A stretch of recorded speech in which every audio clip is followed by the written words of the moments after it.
Oliver Dickinson, El Egeo, de la Edad del Bronce a la Edad del Hierro. 1. Terminología y cronología. Convención de una terminología.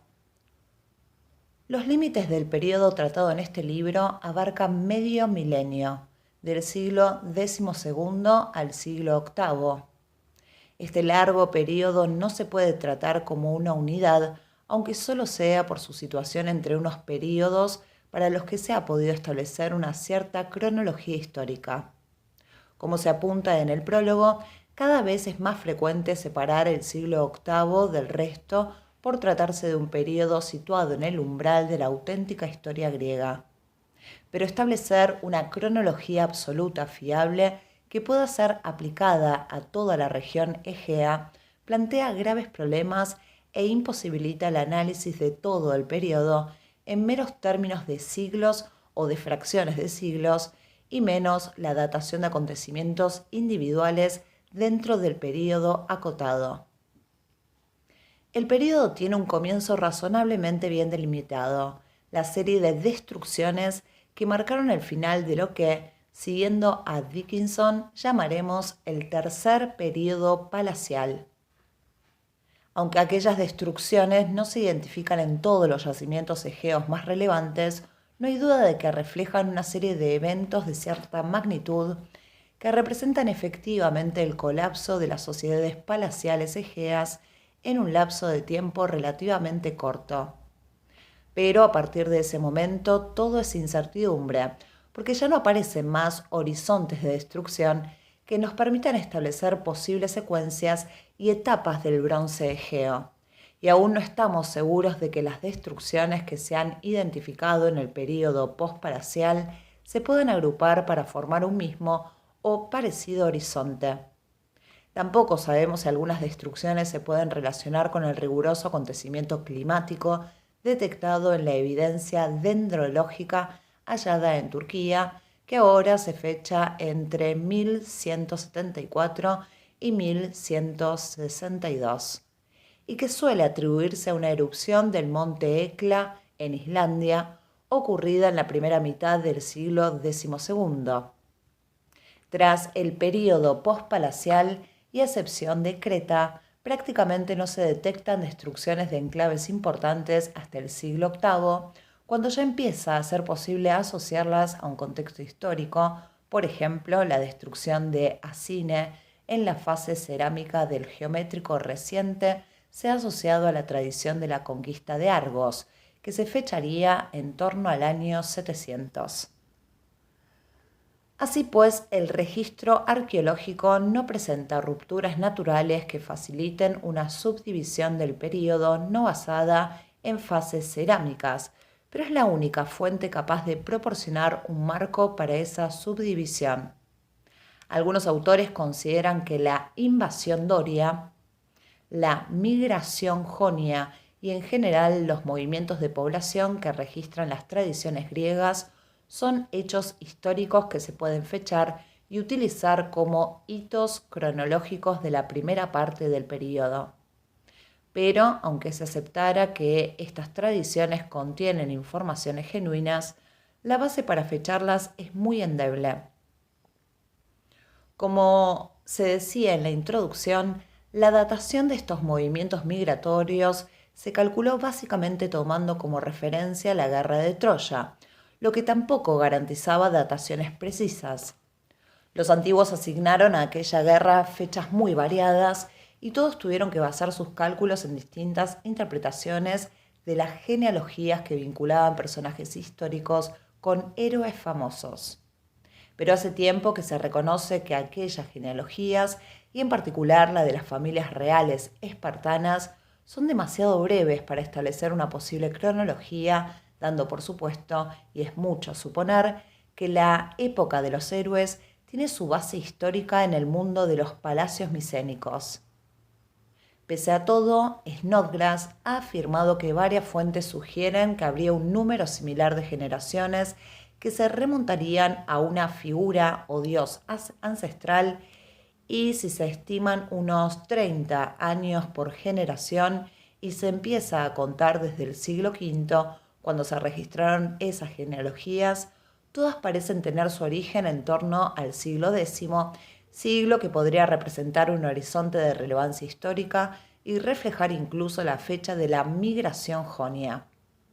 Pero, sin verificaciones externas, no se puede confiar demasiado en estas genealogías, y menos en sus generaciones humanas. Como se demuestra en Thomas, hay buenas razones para suponer que estas genealogías, entre comillas, completas, las establecieron los primeros genealogistas sistemáticos del siglo V a partir de tradiciones familiares, y que aquel proceso de creación no estuvo exento de distorsiones y de interpretaciones erróneas, por no mencionar lo que pudo pasar con anterioridad durante el proceso de transmisión del material. Sería imprudente creer que esas genealogías, aún interpretadas como descripciones de linajes, constituyen una información inalterada transmitida desde el pasado, de modo que cualquier sistema de datación basado en ellas carecerá de todo crédito. El material arqueológico ha de ser, pues, la única base para establecer un marco cronológico para el periodo. Es lo que se ha hecho principalmente partiendo de las fases cerámicas, pero es innegable que los procesos históricos no siempre encajan de un modo preciso con unas fases definidas estilísticamente. Algunos autores proponen una secuencia cronológica que, aunque basada en las fechas estimadas de las fases cerámicas, parte de una percepción más general de los procesos observables, pero esas percepciones pueden cambiar con el descubrimiento de nuevos materiales. Snodgrass, por ejemplo, decía que después del final de la era o la edad del bronce, hubo un continuo declive que culminó en una fase de escasez de bronce que él situaba entre los límites máximos de 1025 y 950 y que coincidió con el momento de máximo aislamiento y pobreza. Luego habría seguido una fase de recuperación con la reanudación de las comunicaciones a finales del siglo X y un renacimiento final en el siglo VIII. Sin embargo, por atractivo que pudiera parecer en su día este modelo evolutivo, hallazgos más recientes lo han puesto en tela de juicio. Por ejemplo, las ricas tumbas contenidas en el Eroón de Lefkandi se han hecho unánimemente en el protogeométrico medio, con estrechos vínculos con el protogeométrico medio ático, y que debería coincidir cronológicamente con el período de máximo aislamiento y pobreza de Snodgrass. Coldstream también ha abandonado las subdivisiones originales de aislamiento, despertar y consolidación que él había situado en el período circa 900-770, llamado el final de las edades oscuras, y aceptaba que su primer punto de vista expresaba sin duda un enfoque atenocéntrico. La lección que cabe extraer de estos casos es que la evidencia de uno o algunos yacimientos no constituye base suficiente para establecer un patrón universal de la evolución histórica de toda la región del Egeo. En la medida en que la historia local de cada región y de cada yacimiento pudo ser muy distinta durante gran parte del período, no es posible proponer un sistema general de fases históricas para todo el Egeo hasta el siglo VIII, cuando sí se puede empezar a hablar de procesos que parecen afectar a una gran parte de Grecia. A falta de algo mejor, habrá que analizar el material en función de las secuencias cerámicas y de ello hablaremos a continuación. Cronología relativa. La dificultad de utilizar la cerámica pintada como base primaria para establecer una cronología relativa del período es que, con notables excepciones, la cerámica producida durante gran parte del Hierro antiguo en Grecia no presenta ningún rasgo particularmente distintivo, siendo su repertorio de formas, motivos y estilos decorativos sumamente limitado. La variación en el detalle que se observa entre las distintas regiones tiene suficiente entidad para poder afirmar que al principio ningún centro tuvo la capacidad de imponer su primacía estilística fuera de su propio ámbito. Ni siquiera cuando Atenas alcanzó algo parecido a una posición de liderazgo en este campo, sus estilos se siguieron con total fidelidad, por no hablar de posibles casos de resistencia incluso en las regiones vecinas. En la mayoría de los casos, la simplicidad de los motivos y la forma de utilizarlos hacen difícil detectar con un mínimo de certeza alguna conexión entre los estilos locales. La presencia de los mismos motivos, dispuestos de manera similar, podrían atribuirse con cierto grado de plausibilidad tanto al legado de un acervo común derivado de los estilos post-palaciales del heládico reciente tercero C, como a la influencia de una región sobre otra. Igualmente, de un repertorio de formas en general limitado, cabe esperar semejanzas entre las de una región y otra. Tampoco hay que tener en cuenta las deficiencias de la base de datos. Aunque la situación ha mejorado, aún son muy excepcionales los grandes depósitos estratificados con material de hábitat doméstico ocupacional y casi toda nuestra evidencia procede de contextos funerarios que suelen deparar vasos completos. En cambio, en los depósitos de habitación, en su mayoría consistentes en fragmentos cerámicos, no suelen aparecer muchos vasos completos, que además tienden a diferenciarse claramente de los vasos funerarios, tanto en las preferencias por determinadas formas como en la calidad de la decoración. De ahí la dificultad de comparar con seguridad unos estilos basados en el material funerario asociado con unos estilos definidos a partir de los depósitos de habitación. Heládico reciente tercero C. No obstante, se pueden identificar suficientes rasgos comunes en el material arqueológico del período pospalacial como para proponer una secuencia muy general de las fases del Heládico reciente tercero C y aplicable a gran parte del Egeo, pero seguimos sin saber muy bien cómo relacionar exactamente esta secuencia con las fases del Minoico reciente tercero C cretense, bastante peor definidas. Hubo una fase del Heládico reciente tercero C, antiguo, muy sustancial, marcada por una cerámica competente pero anodina que presenta muchas semejanzas en una amplia zona a la que se asociarían por lo menos dos niveles de estructuras en Micenas, Tirinto y Lefkandi. Luego siguió una fase media, también de larga duración, cuando en varios yacimientos y regiones se produjeron unas cerámicas individuales muy finas, interconectadas a través de complejas pautas de influencia recíproca. Por último, hubo una fase tardía, al parecer más breve, de declive aparentemente abrupto en la calidad y el repertorio de la cerámica. En los albores de esta secuencia se observa gran homogeneidad en un área muy amplia, pero también se detectan rasgos locales y una creciente divergencia de las secuencias locales que, aun conservando elementos familiares, hacia el final parecen alejarse más y más, de modo que la inclusión de piezas individuales en la secuencia suele provocar prolongados debates sobre paralelismos. Submicénico. Muchos autores identifican un estadio submicénico inmediatamente después del Heládico reciente tercero C, pero el uso de este término ha estado plagado de dificultades. Morgan señalaba que quienes acuñaron el término pretendían acotar todo aquello que en una región se situaba entre el Heládico reciente tercero C y el protogeométrico, sin ninguna connotación de estilo, cultura o periodo cronológico precisos. Aún así, muchas veces se ha utilizado como término cerámico, pero como señalan algunos comentarios a propósito de su utilización, atribuyéndole diferentes significados.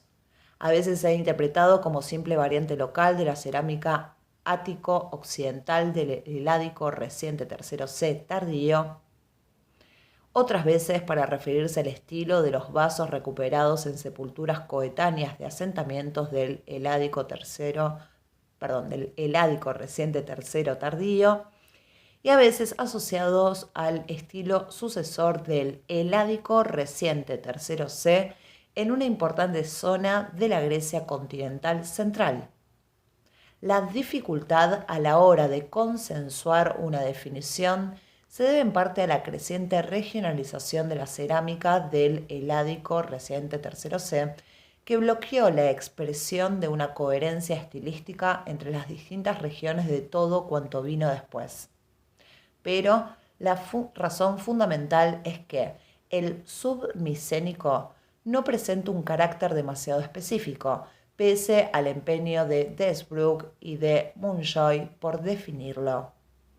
En palabras de Desbrook, ni siquiera la palabra estilo es adecuada. A menudo no se sabe muy bien qué es lo que lo distingue del heládico reciente tercero C tardío, ni qué tiene realmente de distintivo para merecer una categoría aparte. Es sintomático que Munjoy haya optado por reclasificar como heládico reciente tercero C tardío parte del material de salamina y del kerameikos, un material originalmente utilizado por Furumark para definir el submicénico, y que los niveles 13-23 de Calapodi, fechados inicialmente a finales del heládico reciente tercero C y en el submicénico, se hayan reasignado ahora al submicénico, a la transición al protogeométrico y al protogeométrico antiguo. Todo esto pone de manifiesto que el material de este oscuro periodo, que conocemos mucho mejor gracias a las tumbas que a los depósitos de habitación, se caracteriza más por unas transiciones graduales que por pronunciados cambios de dirección, lo que lleva a distintos estudiosos a interpretar el material de distintas maneras. De hecho, los tipos más característicos son los pertenecientes a la fase definida como submicénico reciente en las necrópolis de Atenas y Lefkandi, donde el lequizos se impone en detrimento de la jarra de estribo y aparecen formas de origen chipriota, el vaso con forma de pájaro o ánade, el vaso anular, la botella y el flasco. El vaso con forma de pájaro tiene una historia larga y compleja que seguramente surgió en el Egeo mucho antes y volvió allí desde Chipre en dos formas, una que se encuentra en varias regiones de la Grecia continental, especialmente en Acaya o Aquea y en Esquiros, y la otra en Creta y en Kos. También se han hallado ejemplares del flasco y de la botella en las tumbas del protogeométrico antiguo de Lefkandi, en contextos de habitación de Asine y en una tumba de Carpi. Aunque los paralelos más próximos de estos tipos son el chipriota reciente tercero B, pero continúa más tarde en Chipre, su presencia en el Egeo no tiene por qué representar un vínculo cronológico muy estrecho con esta fase. Algunos ejemplares han aparecido en contextos protogeométricos, mientras que los primeros vasos en forma de pájaro de las formas más tardías podrían datar del heládico reciente tercero C, minoico reciente tercero C. Solo en Atenas y en Lefkandi parece legítimo proponer un estrecho vínculo cronológico, aunque podría darse una solapación más generalizada entre el submicénico, el subminoico anterior y el heládico reciente tercero C, aqueo. Esta fase submicénica reciente se confunde con los inicios del protogeométrico, aunque los tipos chipriotas prácticamente desaparecen del repertorio cerámico. En realidad, el protogeométrico antiguo ático parece una fase de transición porque en la misma tumba aparecen tipos que podrían clasificarse aparte como submicénicos y protogeométricos. Las dificultades que conlleva la definición del término submicénico plantean dudas sobre su utilidad. En el mejor de los casos, identificaría el último estadio, en sí mismo no demasiado importante, del estilo cerámico micénico en algunas regiones centrales de la Grecia continental, que seguramente no duró mucho ni representaría una fase central del desarrollo histórico. Parece que algunos tipos micénicos similares, aunque diferentes, sobrevivieron en algunos lugares como Calapodi, ya mencionado, y en la Grecia occidental, sobre todo el material submicénico de las tumbas de Elis, y la Edad Oscura primera de Nicoria o Nijoria. Pero no sabemos si las necrópolis de tumbas de cámara de Acaya y Kefalonia o Kefalonia siguieron en uso en el siglo XI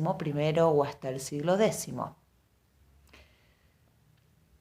Según Munjoy, en este material no habría nada del submicénico, pero en Ítaca se identificó submicénico y una transición al protogeométrico. En Creta, los estilos más habituales puede que la clasificación de subminoico tan clara en la región de Knossos no sea aplicable en general, derivaban claramente de las tradiciones del minoico reciente tercero C, y es evidente que continuaron hasta mucho después de que los estilos protogeométricos se afirmaran en las regiones centrales del continente. En otras regiones se observa una laguna aún no colmada entre el estilo micénico más tardío y el siguiente estilo representado, como en Laconia, o bien una secuencia sin vínculos demasiado evidentes con algo egeo, como en Tasos, Épiro y en gran medida Macedonia, aunque aquí se popularizó durante bastante tiempo un estilo pintado de inspiración micénica. Protogeométrico y geométrico.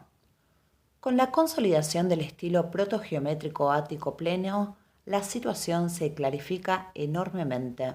Nuestro conocimiento de la secuencia ática se basa actualmente casi por entero en la evidencia funeraria, sobre todo de las tumbas del Kerameikos y las del Ágora, si bien en la zona del Ágora se han descubierto y publicado importantes depósitos, básicamente procedentes de aljibes.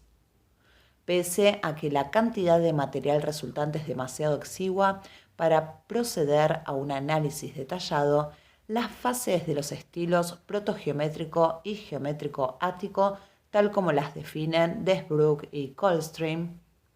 protogeométrico antiguo, medio y reciente, geométrico antiguo primero y segundo, geométrico medio primero y segundo, geométrico reciente primero A, primero B, segundo A y segundo B, se han considerado válidas. Desbrook afirmaba que el protogeométrico antiguo y medio fueron fases cortas, como máximo de una generación cada una, pero que la fase del protogeométrico reciente fue larga. Smithson propone una clasificación en 4 partes basándose en el material del Ágora, pero se trata de un material todavía inédito, de modo que, por ahora, lo mejor es seguir con la terminología convencional. No hay duda de que, una vez plenamente establecido, el estilo protogeométrico ático se empezó a exportar a una parte cada vez mayor de Grecia, con la influencia que ello comportaba, mientras que, según Coldstream, muchas otras regiones siguieron la secuencia de cambios en el estilo geométrico ático con distintos grados de rigor. Hay suficientes ejemplos de cerámica ática importada y de buenas imitaciones locales para poder determinar la posición relativa de casi todo el material en las regiones vecinas desde el protogeométrico reciente en adelante, pero de esas regiones solo la Argólida y Eubea han producido evidencia sólida de las fases más tempranas de la secuencia. La secuencia de la Argólida se ha establecido gracias a las tumbas, con el aporte de unos depósitos de habitación aún no totalmente publicados de Argos, Tirinto y Asine. Los depósitos de Asine abarcan sin interrupción desde el micénico final hasta el protogeométrico y encima una superposición de depósitos del geométrico medio y reciente. Incluyen numerosas importaciones del protogeométrico ático, medio y reciente, aunque nada parecido al último protogeométrico ático, pero por desgracia su valor es limitado. Aunque existe una secuencia estratigráfica y arquitectónica, se encuentran piezas del protogeométrico reciente ático, incluso en la primera fase protogeométrica identificada por Bells. Por consiguiente, los depósitos tienen que ser mixtos, lo que explicaría el poco desarrollo observable. No obstante, en Asine hay protogeométrico antiguo local comparable a otros materiales argivos y mientras el protogeométrico medio apenas cuenta con un puñado exiguo de piezas, el protogeométrico reciente está en cambio bien documentado tanto aquí como en otros lugares. Más tarde, se observa que los alfareros argivos incorporan los cambios del estilo geométrico ático con tanta precisión que incluso imitaron el geométrico antiguo primero, algo excepcional en Grecia, según la evidencia actual. Hay indicios de la influencia de la cerámica geométrica argiva en otras áreas del Peloponeso, pero los inicios de posibles vínculos anteriores son escasos y en general especulativos.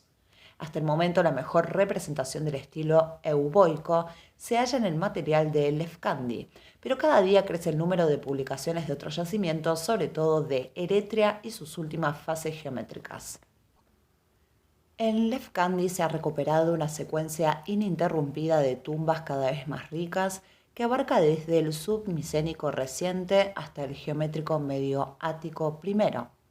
La evidencia que ha deparado se ha complementado con los materiales de un enorme depósito de habitación fechado en el protogeométrico medio, los del edificio del Herón de Tumba, cuyo origen podría ser Serópolis, y los de una secuencia de depósitos de habitación en Serópolis que va desde el protogeométrico reciente hasta el geométrico reciente. Las numerosas importaciones áticas presentes a partir del protogeométrico medio permiten enlazar estrechamente las sucesivas fases de la secuencia euboica con la ática.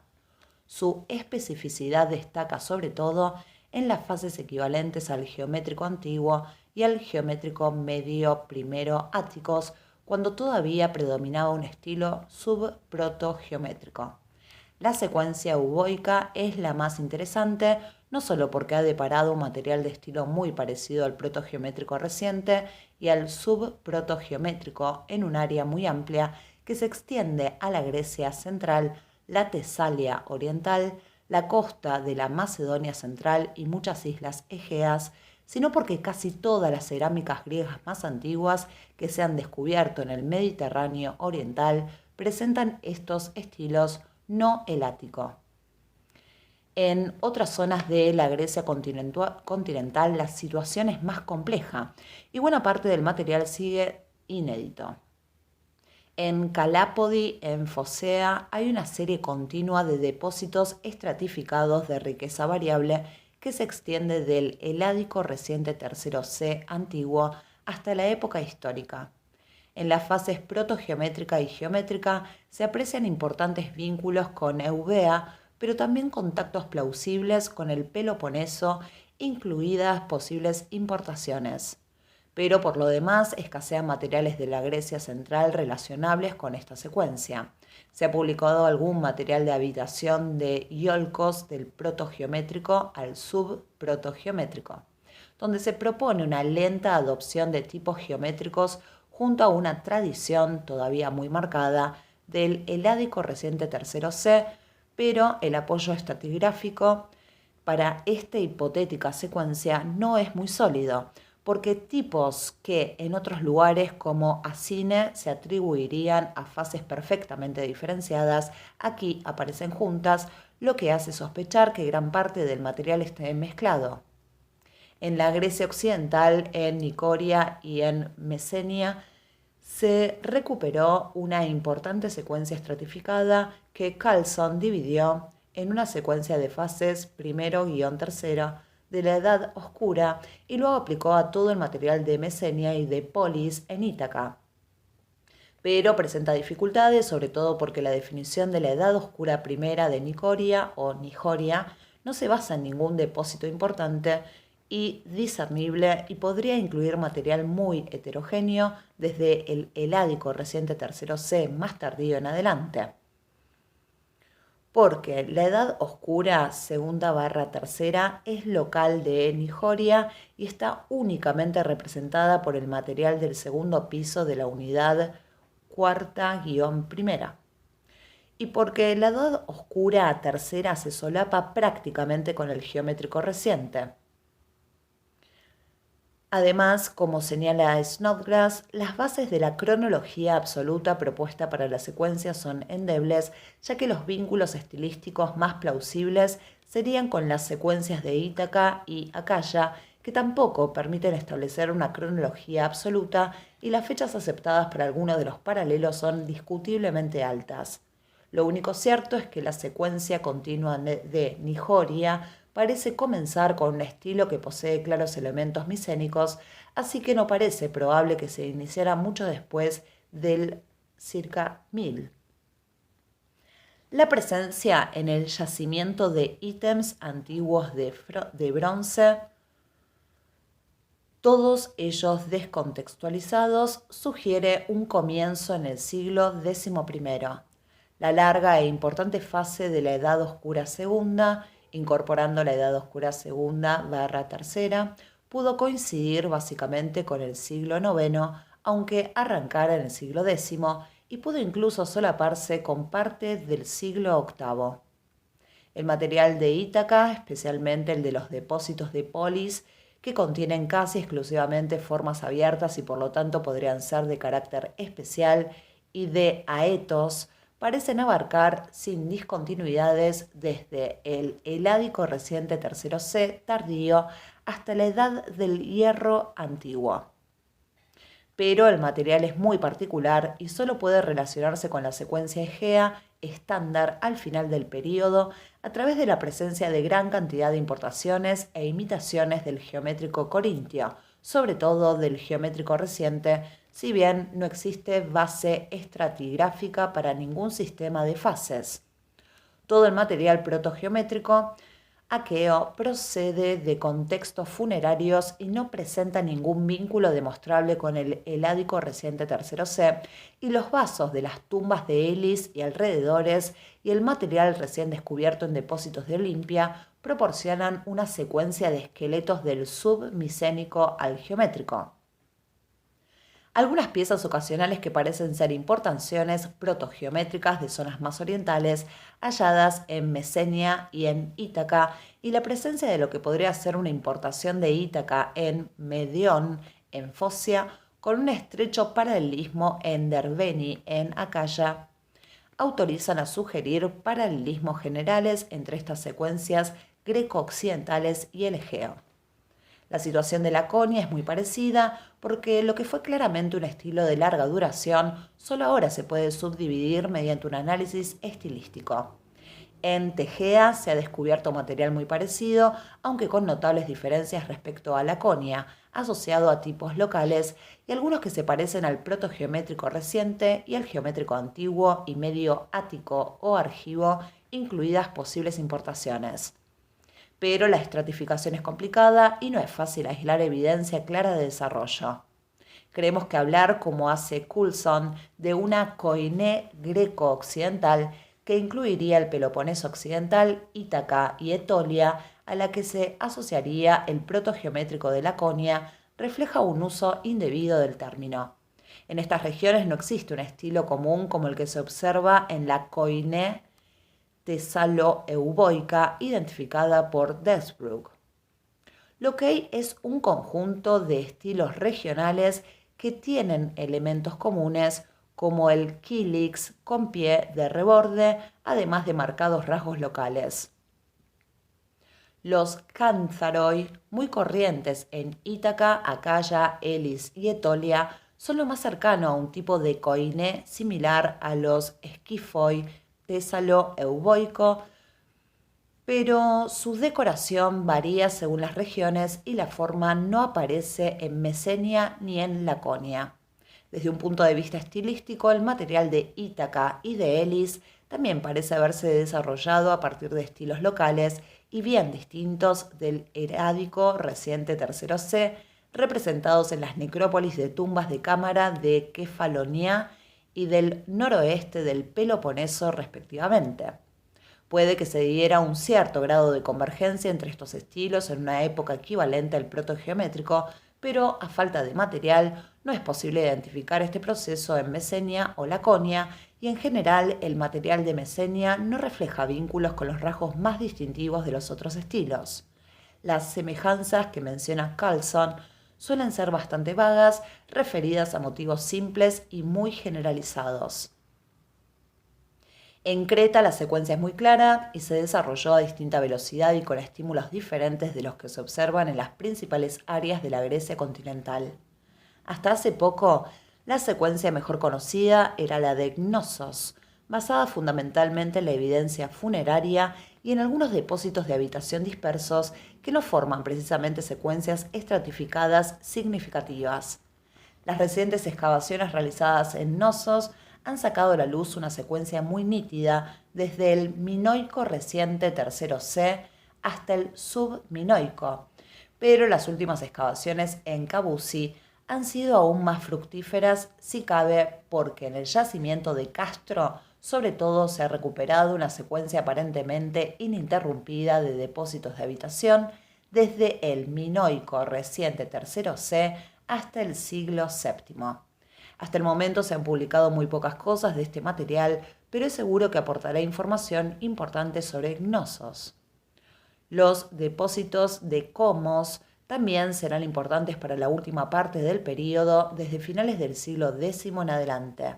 pero Gnosos sigue deparando la mayor parte de la evidencia más interesante sobre los vínculos con la Grecia continental. Aparecen cerámicas áticas, euboicas y otras a partir del protogeométrico reciente. Es evidente que los productos del yacimiento, con frecuencia idiosincrásicos, tuvieron influencia en el resto de Creta, sobre todo durante el siglo IX, cuando, hacia el final del siglo, se desarrolló en Knossos un precoz estilo orientalizante que se conoce como protogeométrico V.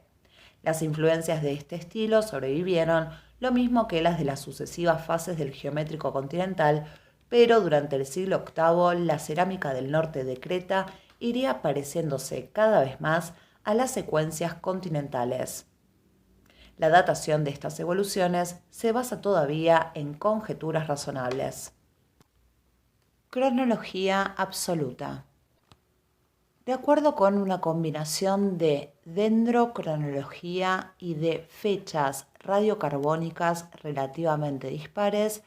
esta evidencia indicaría que el protogeométrico pudo comenzar antes de 1070 y que el heládico reciente tercero B habría finalizado antes de 1270/1250. Pero los argumentos en favor de la primera fecha se basan en el supuesto no plenamente demostrado de que las ánforas del grupo primero representan una influencia del protogeométrico ático. Dado que su distribución apenas se solapa con la del protogeométrico ático anterior, es muy posible que este tipo se desarrollara de forma independiente. En cualquier caso, dado que no existen estimaciones cronológicas fiables para este periodo, como recuerda Newton et al., la fecha propuesta podría encajar, aunque con dificultad. En cambio, la fecha sugerida para el final del heráldico reciente tercero B parece irreconciliable con el registro temporal que la evidencia contextual y las conexiones cerámicas señalan como más aceptables. Es preferible esperar conocer las reacciones de otros expertos y en los párrafos siguientes me atengo a la cronología estándar. Si se aceptan ambas sugerencias, yo elevaría todas las fechas sugeridas más abajo para las fases del heládico reciente tercero C y o del protogeométrico en unos 25-50 años. La evidencia para establecer una cronología absoluta es todavía muy exigua, de modo que todas las referencias a siglos mencionadas en este capítulo son estimaciones deliberadamente vagas. Warren y Hankey proponían combinar fechas de radiocarbono y sincronismos egipcios para situar el final del heládico reciente tercero B, equivalente al final del tercer período palacial, hacia los últimos años comprendidos entre 1200 y 1180. Para las fases siguientes no se han utilizado apenas métodos de datación científicos y cuando se ha hecho han resultado de poca ayuda, como ha ocurrido con las fechas de radiocarbono de la destrucción del Escandi en el Heládico reciente tercero C antiguo, que parecen demasiado altas y calibradas con un margen de error excesivo y con una serie de fechas de radiocarbono de Nijoria para las fases primera-tercera de la Edad Oscura que han resultado incoherentes, por no decir claramente contaminadas. Una fecha de radiocarbono de la estructura Io de Acine coincide con el lapso temporal correcto de la datación convencional del protogeométrico, pero también en este caso el margen temporal calibrado es demasiado amplio para que resulte de alguna utilidad. El descubrimiento de jarras de estribo del Heládico reciente tercero C en Bet-Shean, en Palestina, se consideró en su día una prueba decisiva de un vínculo cronológico para el Heládico reciente tercero C. Pero existen varios problemas, sobre todo el hecho de que el material de Bet-Shean sea manifiestamente chipriota.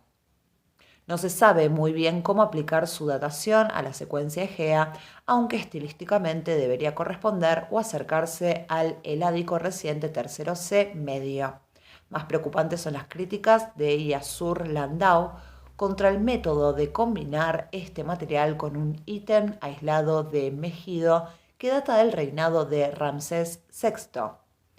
1143 al 1136. Para proponer la fecha de 1150-1140 para el comienzo del Heládico reciente tercero C medio, y lo contrasta con la percepción de que las cráteras figuradas de Ugarit, destruidas seguramente antes de 1185, presentan estrechos vínculos con un material egeo-oriental que Montjoy asigna al Heládico reciente tercero C medio. Si el final del Heládico reciente tercero B se remonta hasta bien entrado el siglo XIII, entonces cabría aceptar fechas más altas para la fase del Heládico reciente tercero C medio, pero hoy por hoy no parece haber una solución fácil a estos problemas. Algunos autores creen que el Heládico reciente tercero C antiguo y medio fueron fases largas, dadas las numerosas fases de edificación que se han identificado, sobre todo en Micenas y en Tirinto, y que, en cambio, el Heládico reciente tercero C tardío fue una fase breve. Pero este planteamiento presenta puntos flacos porque existe un modo consensuado de transformar fases de edificación en períodos de años o de generaciones, pero sí parece razonable pensar que el Heládico reciente tercero C antiguo y medio duraron varias décadas. Sin embargo, no existe una base comparable para describir dos generaciones enteras del submicénico. Las dos generaciones que Montjoy calcula para la necrópolis de Pompeión, mencionado en Warrer y Hankey,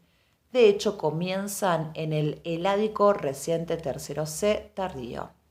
Parece mucho más seguro sugerir que las fases del Heládico reciente tercero C y del submicénico abarcaron entre ambas desde el inicio o cerca del siglo XII hasta al menos mediados del siglo XI, según la cronología convencional. Pero la supervivencia de alguna forma de tipos micénicos en distintas partes de Grecia hace imposible dar una fecha universalmente aplicable para el final del Heládico reciente tercero C. Desbrugg propuso la fecha de circa 1050 para el comienzo del protogeométrico ático en lugar de circa 1025 que había sugerido anteriormente, basándose en los vínculos con el chipriota reciente tercero B antes mencionado. Esto chocaría con las fechas bajas que avanzaban Warren y Hankey para el submicénico, pero Hankey ha propuesto bajar el comienzo del protogeométrico de Montjoy, datando de nuevo los vínculos con Chipre. Pero, como sostenía Vicay, la cronología de la cerámica chipriota depende a su vez de los vínculos con Siria-Palestina, cuya cronología entre los siglos XII y IX no es más segura que la cronología del Egeo. Por ejemplo, la secuencia estratificada de los niveles del bronce reciente y del hierro antiguo de Tiro, publicada por Vicay y comentada por Coldstream, ha producido relativamente muchas importaciones griegas. Pero la serie de piezas posiblemente euboicas y áticas de los estratos más tardíos de la secuencia ha servido para avalar la sugerida cronología absoluta de las fases tirias, que en general suele depender casi enteramente de las importaciones chipriotas. Por lo tanto, estos descubrimientos no constituyen una base de apoyo independiente para la secuencia estándar del protogeométrico geométrico, supuestamente coincidente con los siglos X, IX y VIII. Tampoco es muy útil el descubrimiento en Tel Hadar, Galilea, del fragmento de un dinos, probablemente del euboico medio o de muy principios del protogeométrico reciente, cuando persisten dudas respecto a la datación absoluta del contexto que los arqueólogos sitúan no más tarde de circa 980. En resumen, lo más razonable sería proponer que el protogeométrico comenzó no más tarde de aproximadamente 1025 y que la transición del protogeométrico medio al reciente tuvo lugar no más tarde de alrededor del 950, posiblemente antes.